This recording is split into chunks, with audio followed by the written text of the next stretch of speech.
interview. Yes, sir. Yes, sir. Welcome to the Sports Shop 27. I'm your host, Jermaine Coulter. To my far right, I got my main man, KJ, Kevin Johnson. Right. And today's special guest, we got another Clemson Tiger in the house, former Clemson men's basketball guard. Right now, he's a sports agent, owner of Famo Sports. This guy just picked up the #1 draft pick this past spring in April. We got a big surprise today.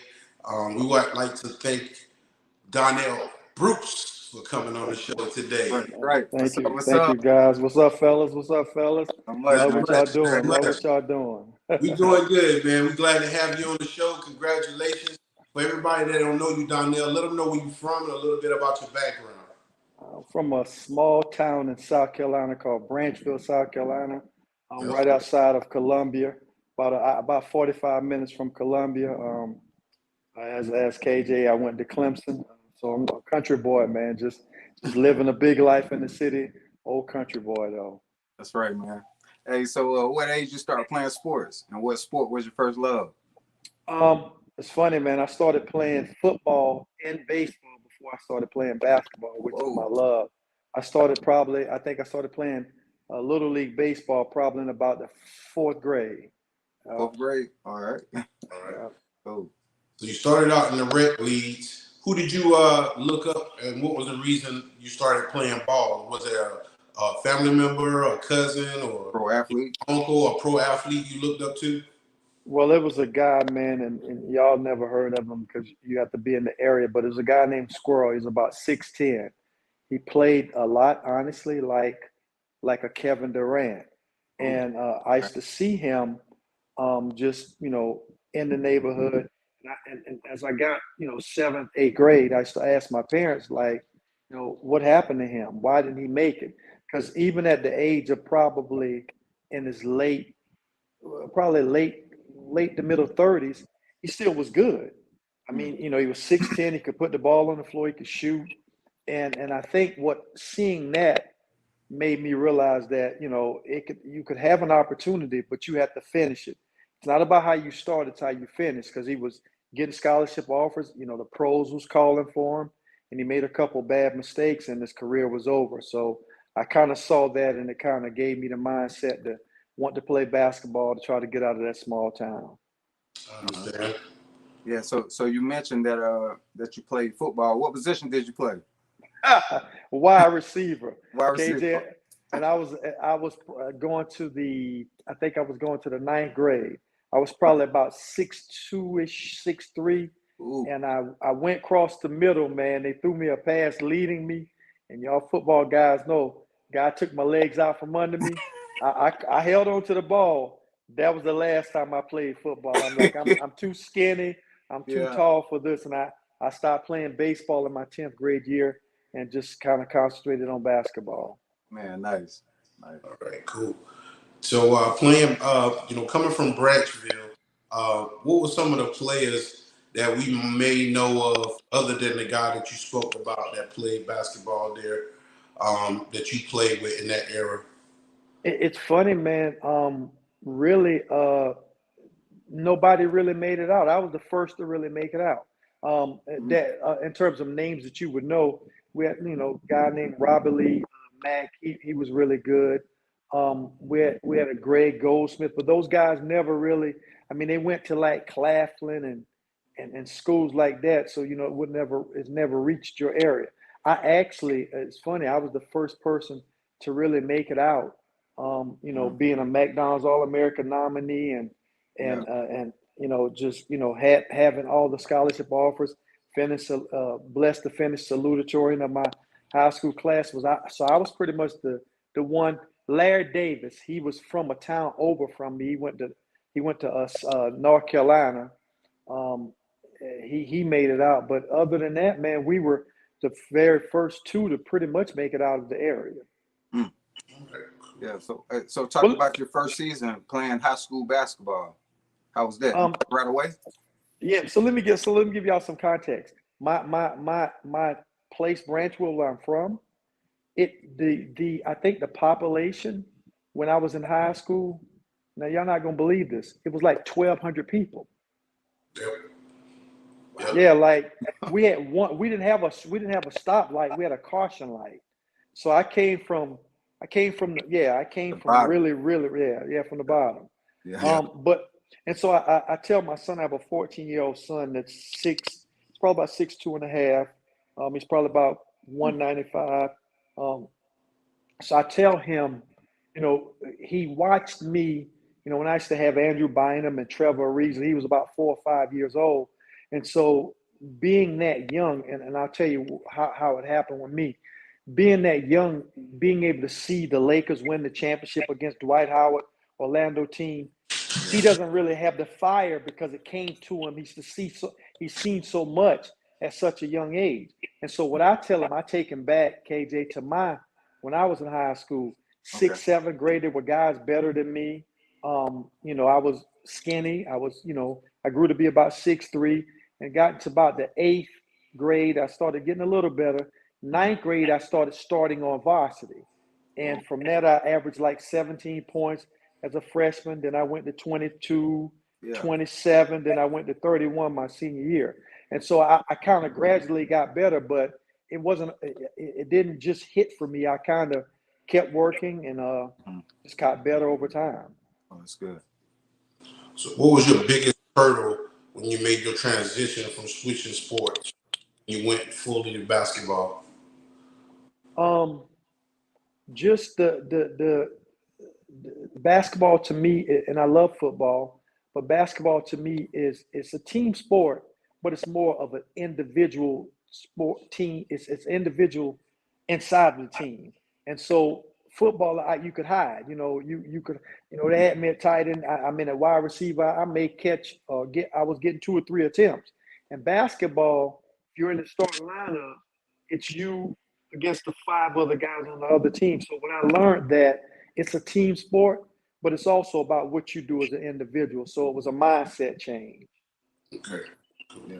So what kind of high school basketball coach did y'all have? Was he kind of aggressive or he was kind of laid back? Kind of coach? Really aggressive. Reggie Johnson, man. It's funny, man. My mom, which is up here, we're in Aruba now, family vacation. My mom probably could hear me telling this story and get really upset. But my junior year, man, I think I was averaging 28. I think I averaged 28. He gave me most valuable offensive player, not MVP. Yeah. And so to answer your question, I had a coach that I think he was looking beyond what he was seeing there. He was trying to discipline me. I didn't like it at the time, but now, as I got older, I understood it. He was trying to make me earn everything. Even when I earned things, he wasn't trying to give it to me. So he was a disciplinary type coach that never really wanted to give me credit until the end. So that's kind of what I grew up with. I got you. How did you use that how do you channel that energy into your game? Yeah, that fire. Yeah, that's right. It made me realize that life's not fair. It's not, it's funny. They say fair is where they judge pigs at. And I had to learn that. Like life is not necessarily fair. And so what I learned that if you're going to get anything, you got to earn it. You got to take it. And even in that, people still might not give you your due props.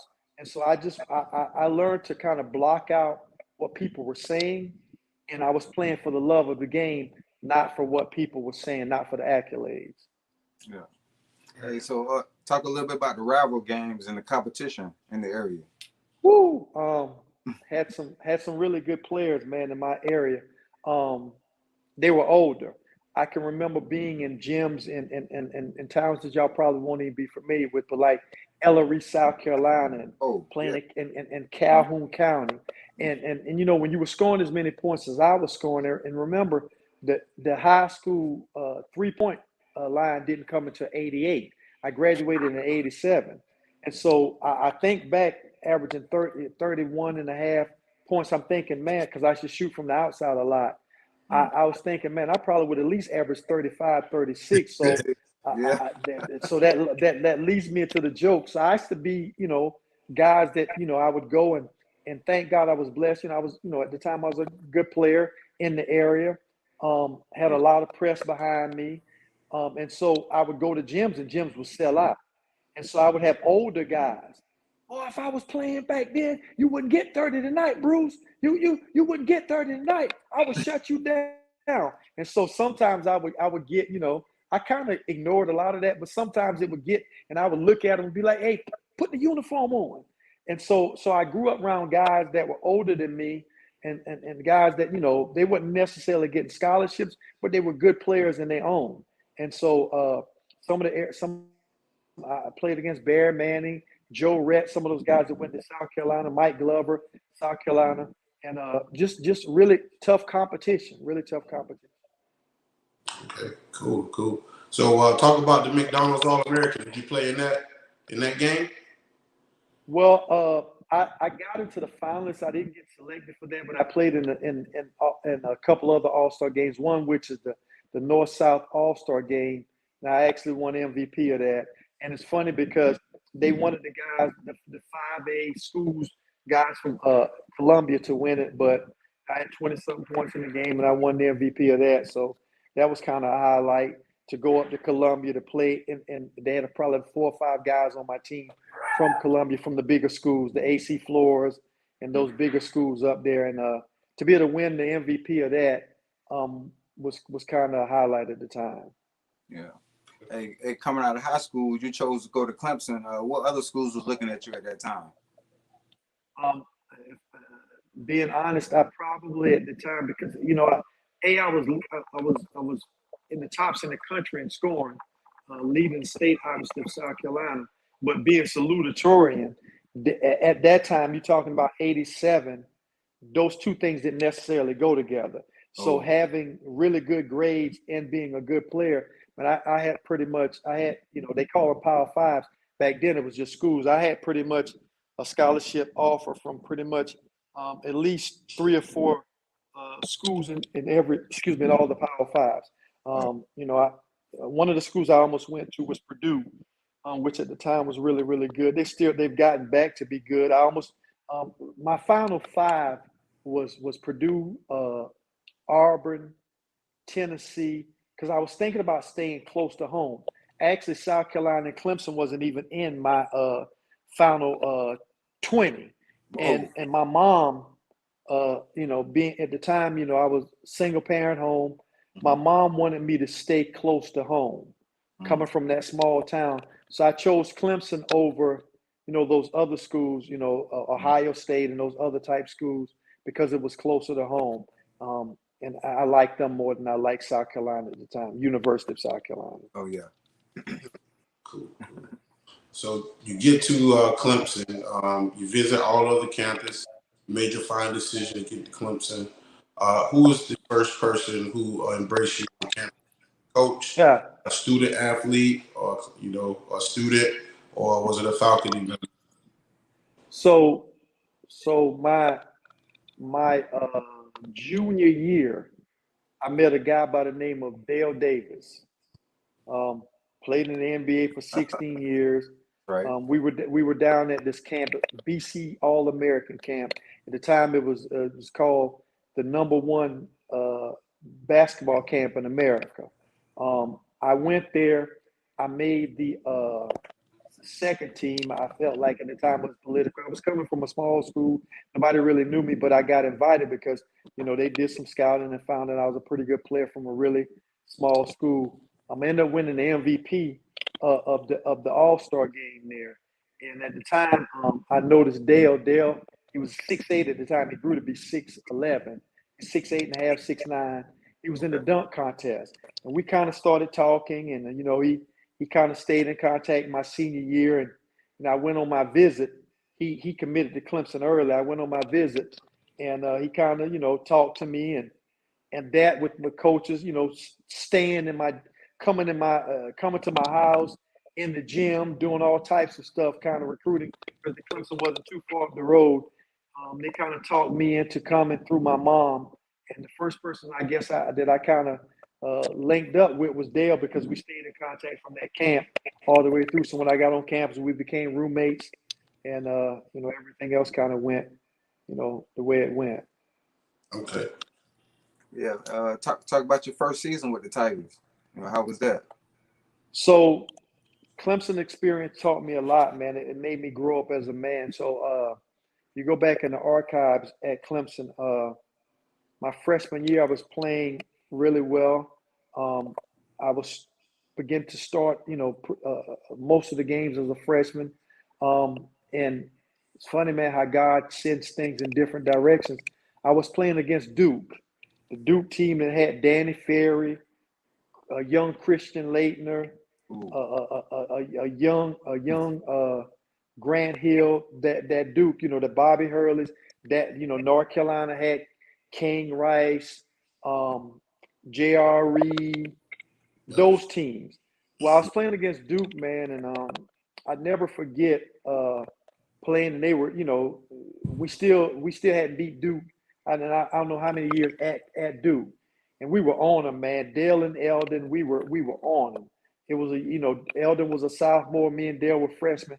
We were playing. They could do nothing to stop Dale and Eldon. And I was doing pretty good from the wing position as well. And I remember stealing the ball, man, jumping in front of pass and stealing the ball. And I went out and dunked the ball. And little did I know, I broke this little bone on the right side of my hand. But I kept playing the game. It's kind of sting after the game. Ended up having I think 16 or 18 points. Of course, we lost. They started they fouled Dale and Eldon out. I think we ended up losing. It was like a 4-point game with 3 minutes left. We ended up losing by 10 or 12 points. But after the game, I had the doctor check my hand. Yeah, I broke the little small bone in my hand and had to sit out for about I think I set out 12 games, maybe about a month and a half. And if you look at my Clemson career, it went downhill from there. Got began to my sophomore year. I came back and played my freshman year, finished up pretty well. Sophomore year, man, God just started bringing in all types of players. And it's a long story, but it was a life lesson. I probably should have transferred my sophomore, junior year, but I toughed it out. But what it taught me is that even when things don't always work in your favor, you don't always run. Sometimes you look the lion in the face. Yeah. You fight, and you don't run, but they still can catch you from behind. You face them, and you deal with what you deal with. So it taught me some life lessons that have brought me to where I'm at right now in life, to be honest. What type of person was Dale Davis and Campbell off the court? Practical jokers, man. To this day, if I had my other phone, Dale calls me to this day. I don't call him Dale. He doesn't call me Donnell. He calls me Smokey, and I call him Blue Black. So that's the type of guy he was, man. I just talked to Dale. He congratulated me on having Trayvon. About 3 weeks ago, he texted me. He's doing some business in Atlanta, so we had some conversation about some things, in terms of my players, some things that potential investments. And but Dale and Eldon were jokers, man, practical jokers. Dale played 16 years in the league. Eldon played 14 years in the league, and so they were really cool. Dale was from Toccoa, Georgia, about an hour and a half from Clemson. Country boy. No, I was the person that had the car on campus. I had a Ford Escort GT. So Dale and Eldon used to squeeze up in that little Ford Escort GT. My freshman year, man, they were just good guys. We're friends to this day, family. We actually have a Zoom call we do every so often, where it's probably about 12 to 15 of the Grayson Marshall, Dale, Eldon, and different guys on the call. Yeah, talk about the ACC tournaments. How far did y'all go? Woo! Well, we won the ACC my junior year. Exciting, man. I tell you something else. It's funny, man, how things happen in your life. You can Google still to this day. We went on a run the year that Duke got beat down by UNLV. We felt like we matched really well with Stacey Augmon and Larry Johnson, that team that beat Duke by about 20 in the championship game. Yeah. We were in the Sweet 16, man, playing Connecticut, the UConn team. And we actually, something happened to us in that game that actually changed the dynamics in college basketball. We were playing Connecticut. We were playing outside of New York, so of course they had the fans. We were up by one with less than it was 1 second on the clock. The guy Tate George, they threw the ball inbounds. Tate George, if you Google it, Tate George caught the ball, wheeled around, and shot a last-second shot and beat us by one. The next game they played Duke, Christian Laettner beat them on the same shot and went to the championship game. I said all that to say that, our junior year, we were built to win, man. I felt like we were going to go to the championship and play against that UNLV team with Dale and Eldon as a senior, Dale as a junior. We had Wayne Buckingham as a freshman, Ricky Jones, Jared Pryor. We had a really good team, man. Sean Tyson. We had a really good team, man. And that boy hit that shot. So what they did is now they changed that if it's less than a second, you can't get the shot off, because when it touches your hand, if you're not letting it go toward the rim, the shot's not good. But I wish they'd have had that back in 1990. Oh, yeah, that's something different. Yep. So what was it like facing Grant Hill? I know you played against him. Oh, yeah, man. One of the toughest guards in ACC history. Real talent. Tough, but I'm gonna tell you somebody was tougher. Grant Hill was tough. He was really tough. 6'7" at the time. Put the ball on the floor, mid-range jumper. They do really good system, run pin downs, screens and stuff that, Hubert Davis, now the head coach for North Carolina, he was tough. I remember probably my toughest task was going against Hubert Davis and Rick Fox. Grant Hill was Grant Hill. I mean, he could isolate you one-on-one, that little slow crossover. But to me, the toughest people to guard was probably Hubert Davis and Rick Fox, because North Carolina they changed the system somewhat, but they used to run them bottom screens with them bigs, J.R. Reed them, and they used to run those double screens. So when you came around one screen, no matter where you went, they had the double screen. You skate one screen and you run into Rick Fox shooting a corner three, or you run into J.R. Reed hitting you with them bows, so it was tough, man. Those pin downs and those double screens. The ACC was tough. Rodney Monroe and Chris Corgiani, Tom Gugliotta, like the ACC was tough, man. Everybody was tough. Brian Stiff from UVA, Ralph Sampson. It was the league was crazy back then, for real. It was crazy. So let me ask you, you had to pick between Grant Hill and Penny Hardaway as your point guard. No disrespect to Grant. Penny was yeah. I'll try to Penny was, yeah. Penny was the first Kobe / T-Mac. Yep. That's a good way to put it. Yeah. Yeah. Grant could give you 25 to 27, and you really might not pay it no attention. That boy y'all talking about, that boy give you a loud 30.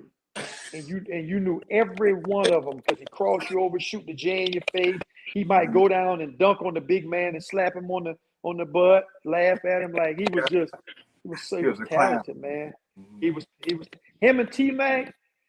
They ended up being Hall of Famers, but they still, those injuries really took them from being, to me, top 20 all time. Yeah, man. They had a lot more in the tank if they didn't get hurt. Yeah, man. Those two guys were great. They were great.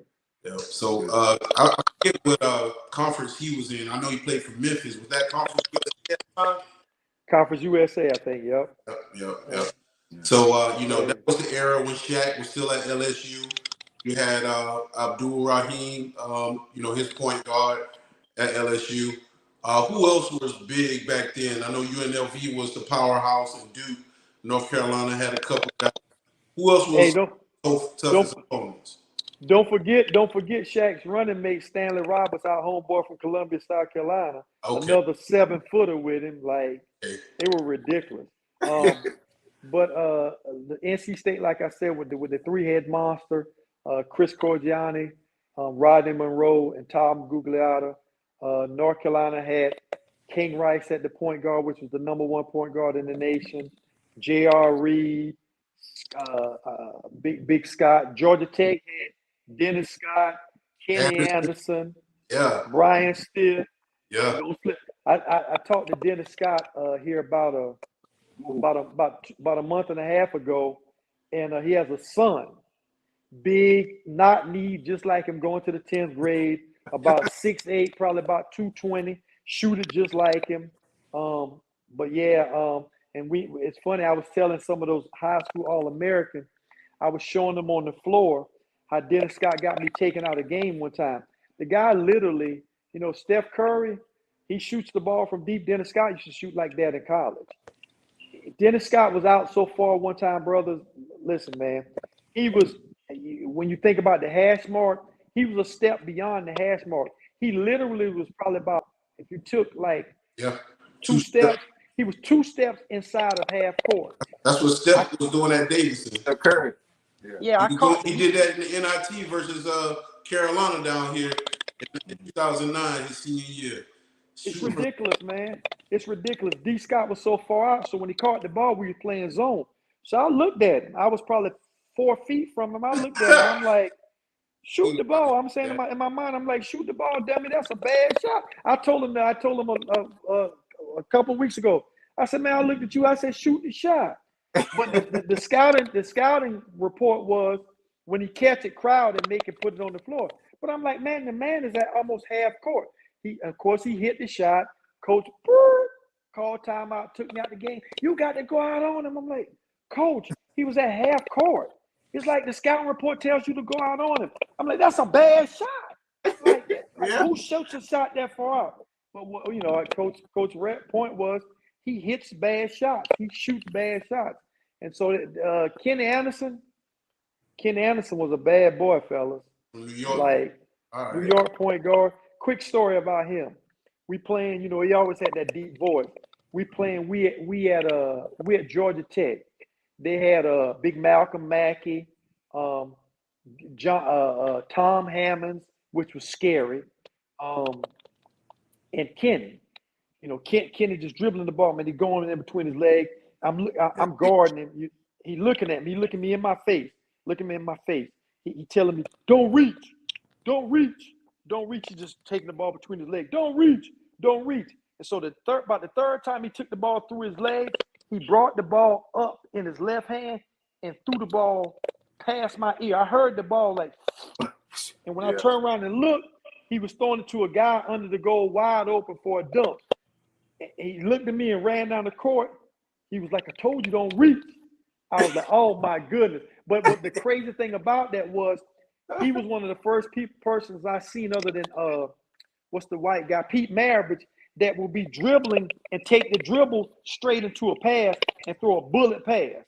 Kenny Anderson was another guy. Had some little things happen in the NBA, but Kenny Anderson was, he was probably the best point guard I've ever seen and played against in my life.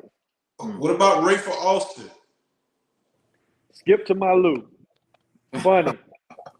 Being around, so Dale playing them 16 years, I got in the NBA around 91. So Skip got in probably like the early 2000s. And just was a street baller that could hoop.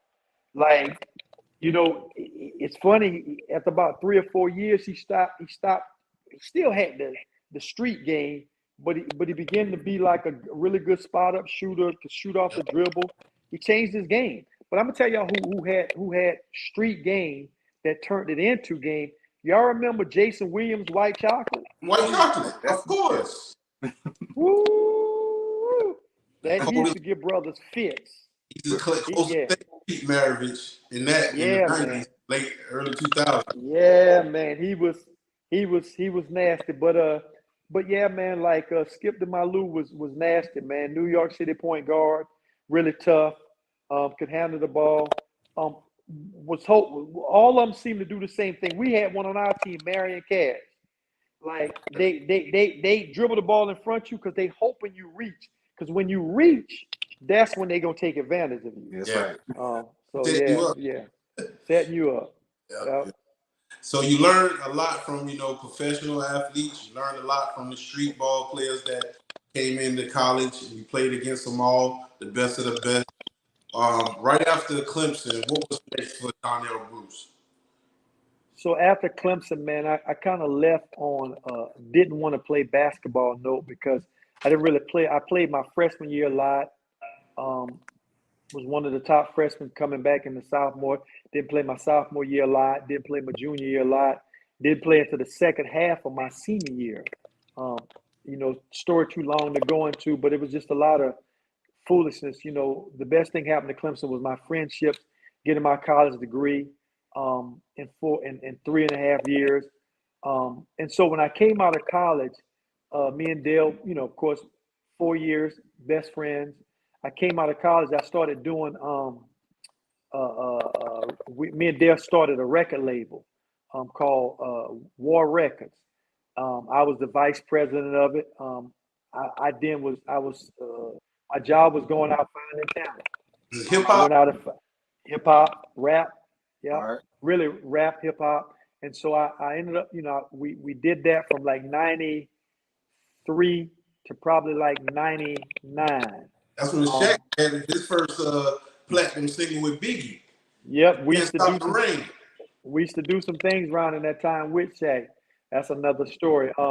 But then we probably like 97, I started along with doing the record label, I started doing a clothing business. Okay. Me and Mark Jackson and Dale Davis. And D. yeah, Martin, man. Coach Jackson. Yeah, man. I found the guy that were making suits for us, a guy by the name of Johnny Taylor, man, and older guy, used to make custom suits, and we started liking his suits, and then Dale was buying so many suits. We're like, man, why don't we do some business with them? And so we started doing suits for other NBA players and NFL players. Being up in Indianapolis, we would do, for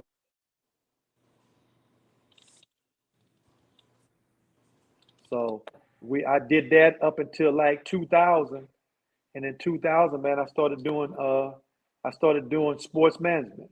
Been doing it now for 23 years. All right. Yep. Well, I got some highlights. We're gonna take a look at some of the Clemson greats. I know you would have been in there if your hand wasn't messed up. And went through the transition. But we're just gonna give a shout out to the all universities. Some of your friends, long life friends. College is a big part of life, and make a lot of connections that last for a life. So let's go ahead and take a look at those memories real quick, and then we'll jump into how you started your sports agent company. Okay. All right. Thank you. Yep.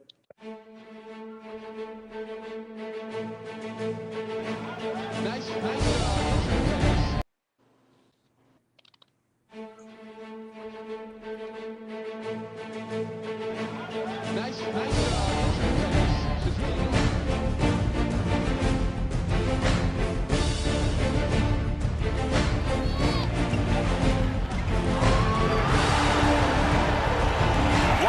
Over to the right side for McIntyre. Down on the baseline, Jameson. Up to the top, too young. 3-2, 3-on-2. Great to Booker, and he jams it home.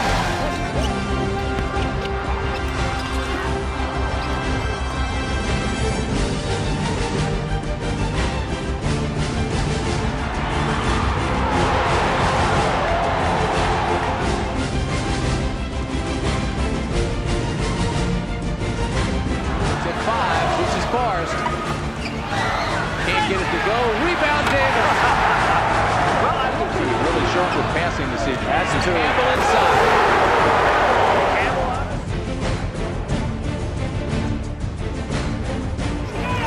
McIntyre to the top of the key for three. Donnell hits his second three, and the Tigers lead it 8-6.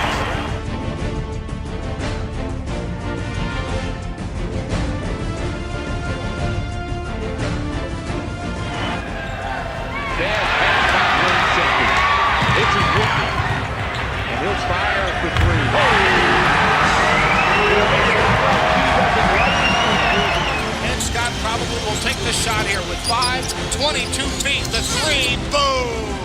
Wow.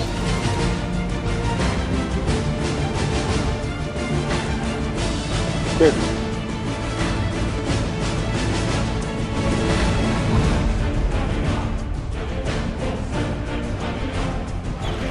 Smith. Smith looking inside, almost dragged his foot. Down to Booker. Little pump fake. Drive past Knox. Another jumper left side. He's got it! On the run, he's fouled!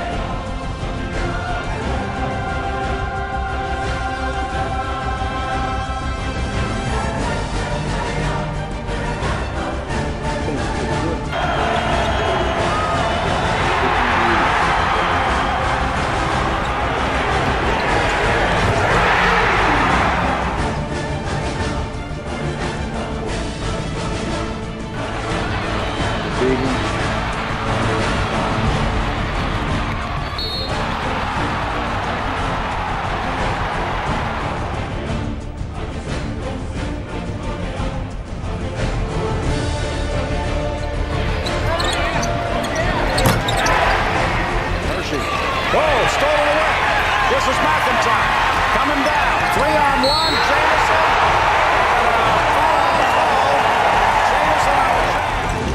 Montez baseline drive to the rack in the jam. Holy cow! DeMontez sticks. Room like they did against Ole Miss. Long pass into Rivers. He's going to heave a long three, and he got it from 28 feet away. Out, looking to feed, bouncing in the lane to Stick. Feeds to Booker, and he throws it down with a left-hand jam. Tigers ran the floor there like they knew what they were doing. Gets it into Rivers. Fall away is no good. Mays with the follow. Got it! And we're going to double overtime. To Casey, dribbles out high, bouncing left block to Book, and he goes inside with a thunder's hand in Singler's face. Trevor Booker with a man in his face, looking to pass it in, gets it to Mays near midcourt. 6 seconds down, 5. Mays gonna drive, gonna take it all the way, lays it up and in. 2.2 to go. Tigers back up. Mays took it, and he finished. 1 point lead for the Tigers. Inbound Fay. He's gonna heave a long one, and it's on, and it's still good. And the Tigers hang on again. They did it. Another basketball game. They're gonna trap. Try to get the little fellow to cough it up. To win it.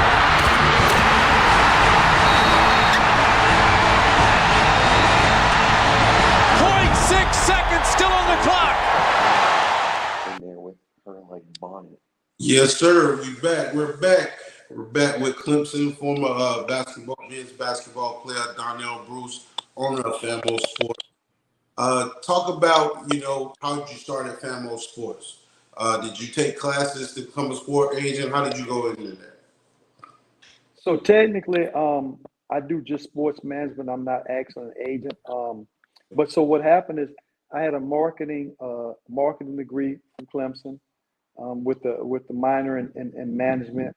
And so in 2000, I met a guy like 98, 99, because we were going out of the country to the Bahamas and Puerto Rico doing like celebrity golf tournaments. I started doing that for Dale and different NBA players for his foundation, probably like 98. And so 2000, around that time, Dale had called me one day. I was staying in Buckhead, and Dale had called me. He was like, "Man, you know that lawyer that you hooked me up with that's doing this legal stuff for the golf tournament?" He's like, "Man, he's a lawyer. I've been in the league now 9 years. Most of the players, and some of them got sons that's going to be coming up." He's like, "Man, why don't y'all get together and start doing him the agent, and you start doing management." We started, man. We started in 2000, and 2 years later, we got a guy by the name of Junior Harrington. Then we got Rashad Wright from Georgia that got drafted. Then came Andrew and Trevor, and on, man. So just kind of got into it because I was my degree and being around NBA players and kind of knowing their personalities and being an athlete myself, knowing their desires and their needs. Yeah. Yeah, the day before the NFL draft, did you have that feeling that Trayvon Walker would be the #1 pick? So it was crazy process. I started probably around 3 weeks prior after the combine when he ran that crazy time. We started hearing probably gonna go somewhere in the top 20. Then 2 weeks, except for 3 weeks before the draft, we started hearing that he's definitely gonna go in the top 20. He could possibly go in the top 10, 15. Mm-hmm. About 2 weeks before the draft, we started hearing he's gonna go in the top 10 because he was doing interviews. Man, he's a great kid, great family. Yes. You know, to God be the glory, man. We great family, and he listened, man. We polished him up with the interviewing process and all that type stuff. Mm-hmm. And obviously the size and everything spoke for itself. And then about a week prior to the draft, we started hearing probably top 5, definitely top 10, but probably top 5. And 2 or 3 days before the draft, well, about a week, about 6, 7 days before the draft, we started hearing, hey, he's competing with Aiden Hutchinson for possibly going #1. Then the Caesars and all those booking things in Vegas start. 2, 4 days, 2, 3, 4 days before draft, having him. He was the odds-on favorite to go #1, but we didn't believe it until sitting around that couch, man, and hearing that phone ring, and me sitting across next to him. All right. Well, that was a good way to segue into this clip. We got that moment captured right here. We're gonna go ahead and get into it. It's probably one of the biggest moments right now for this year. For a guy like yourself. So congratulations again. Let's go ahead and take a look at this clip. Sit right with us, okay? We'll be right back with you, okay? Thank you.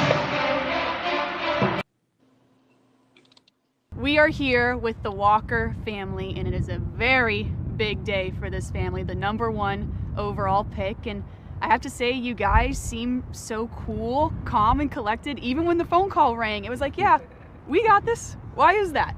I guess because it's just the way he was raised and the way we are at home. I mean, it's definitely exciting, definitely a blessing. Thankful for it, but that's what all the hard work was all about. Even as a kid, that's what he said he wanted to do. And I remember my wife and I having a conversation with him, asking him, you sure this is what you want to do? Because don't want to necessarily just push a kid to do something. If that's what they want to do, then that's great. And if they love it, that's even better. So he said he wanted to do it. He loved it. He said he was all in. So we had to put 110% into it. Okay, and when was that conversation? What age was he? Wow, I can't remember the exact age. Yeah, it was young. Probably like around 6, 7. Really? Yeah. Do you remember that, or that was 2? I do remember that. Yeah? You're like, all right, Dad, let's do this. I'm going to be the #1 overall pick. Definitely. I definitely do remember that was the talks. Yeah. Those were the talks we had. So is it surreal? I mean, because so many players say, yeah, I'm going to be the #1 overall pick. But you're for real. You're the #1 overall pick. Yeah, I mean, it's definitely a blessing, like you said. It's something I always wanted, something I always prayed for. I had dreams about it. So dreams really do come true as long as you're chasing them. Love that. And Mrs. Walker, I saw you were wiping away tears, but it was calm, cool, and collected. Did you know this was going to happen? Did you have a feeling? I did not. No. I knew he was going to go maybe 3, 4, but 1. No, it really surprised me. But I mean, he's a good player. Y'all got a good player. He's good. Yes, I've picked that up so far. That he's a good player for sure. And then to be so close to home. I know you don't like flying. Right. What's the deal with that? We're not going to get on a plane. We're just going to do the driving from now on, right? Right. Yeah. Okay. So for him to be so close to home, that's got to be even better, right? Even better. God answer my prayers. So are we going to stay in Georgia? Maybe get a little condo in Jacksonville so he can be really close to you? I don't know. That's something to think about. Like, we really don't know yet. Okay. Can't spend the money before you have it. Very true. Do we know what we're buying first? I hadn't thought about it. Yeah. I'm not spending no money because I don't have any right now. Right. We also have a lot going on today to give you some fairness. Okay, so you are the real deal. I don't want to hype you up, but you are a former Marine. Okay, so what qualities did you teach him that you see translate to the football field? Wow. Never give up. As he forestated, chase your dreams, stay focused, and grind. I mean, put your mind to it, stay on it. Don't let anybody get you sidetracked. Don't let anybody change your mind on what you want to do and where you want to go, where you want to be in life. Dedication and be true to the ones that you're with, you're playing with, your teammates, your guys, your buddies. I mean, yeah, go ahead and build that lifetime relationship. Not only just a lifetime relationship and a bond, but brothers in every aspect. Love that. You guys seem very business oriented. Have we had any time to celebrate? Maybe last night? We did celebrate, but it's definitely about business. That's first. That's number one. And tell me about last night. How many people were there? I know you wanted to stay with your family. Why was that? And it seemed even like you could invite a ton of friends and it was still pretty close-knit, right? Yeah, but it was a good bit of people there. I don't know the exact number, but We're from probably 75 to 100 people. yeah, Oh, I we thought just this have was a a small, big quaint family. party. Nah, it was just It it's started family out though. that way. Mainly family.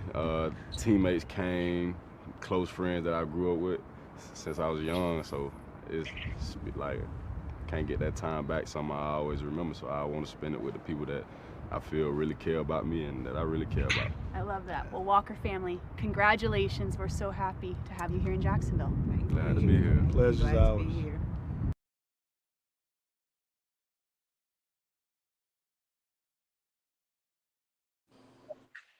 All right, we're back. It's only a month later, about to be 2 months since the draft. Talk about that experience, man. You were so hyped.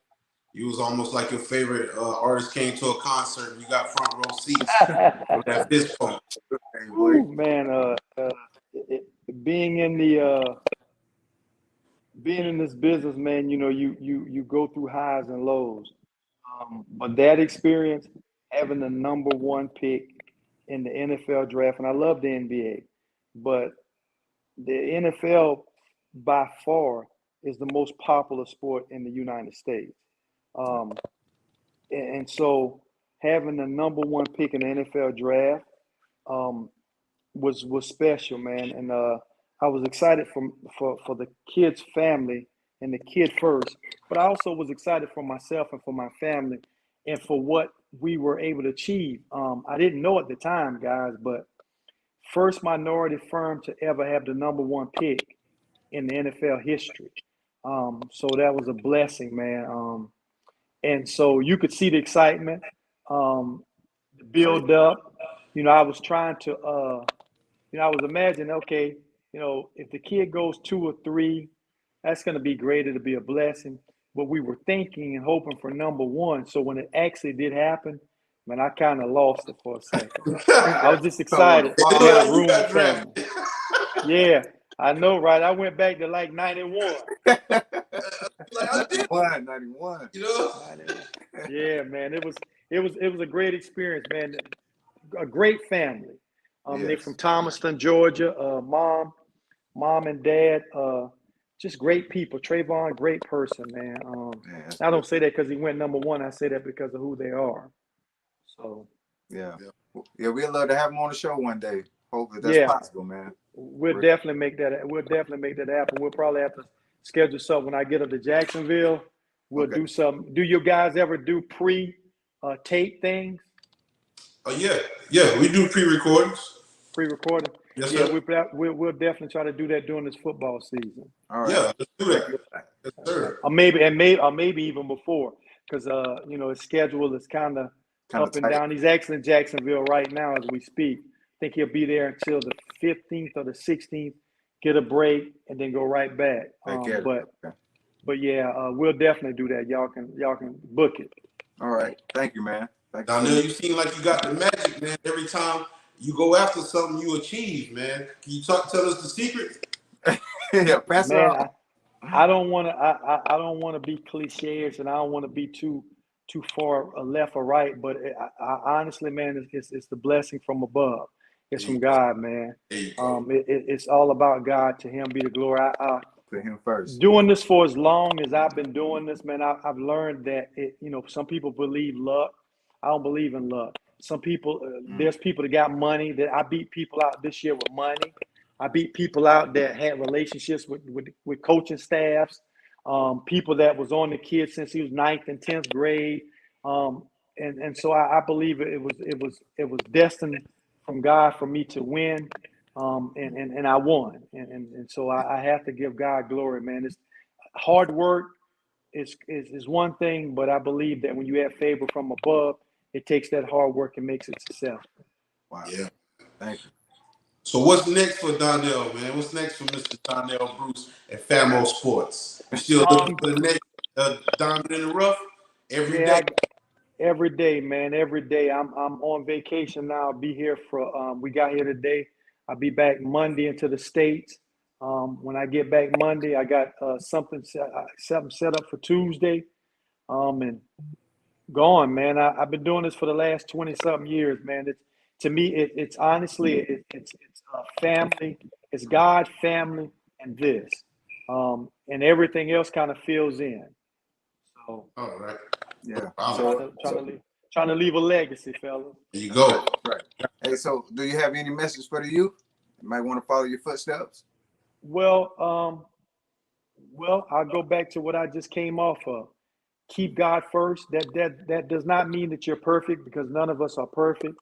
But if you understand where your blessings come from and follow that, I believe that God then puts you in a situation where He blesses you so that He'll receive the glory. And that's why all the time, the more I get blessed, the more I kind of give God glory. Because what I've noticed, that the times that I thought I was going to win because of stuff that I did, I didn't win. But the times that I won, that I gave Him glory, and He made me realize it was bigger than me. It was bigger than what I did and what I brought to the table. That's right. It caused me to give Him more glory. So what I would tell young men and young women, African-American women, is never let anybody tell you what you can't do. Philippians 4:13 is my favorite verse. It's, I can do all things through Christ that strengthens me. That's right. There you go. Yes, sir. Any shout outs for any former players, coaches, friends, family members? Man, I just send a shout out to Trayvon Walker and his family, to Famo Sports, and to all the people that believed in me, man. All of my players, football and basketball. I'm hoping to get into baseball. But more importantly, man, I send a shout out to all the Black people and all the people of color all over the world. As we continue to go through things, man, let's continue to love on each other, but also love on other races as well. Let's continue to just give love, because God is love. There you go. Well, we appreciate you coming on the show, Donnell. You're an icon, legend in the right now, and I know you got other big things coming.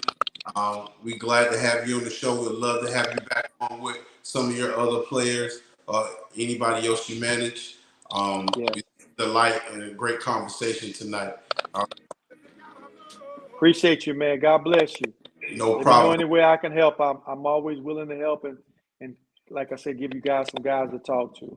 Yes, sir. We appreciate it, man. For everybody that's watching, we just tuned in to another edition of Sports Shop 27. I'm your host, Jermaine Coulter. To my far right, I want to thank my main man, KJ, Kevin Johnson. In the middle, I want to give a big shout out to Clemson, former basketball player, guard, and now Famo Sports owner, who just picked up the #1 draft pick in the 2022 NFL draft, Mr. Donnell Bruce. All right. For everybody that's watching, make sure you hit that subscribe button. Follow us on Facebook, Spotify, and Deezer, and we'll see you next time. All right. Not how you start, it's how you what, Donnell? How you finish? How you finish? KJ, see you for life, fam. Always love. That's right, man. Take care. I'll be easy, man. Y'all take care. Hey, congratulations again. Great show. Thank you, sir. Be blessed. Yeah, man. All right, you too. Blessed.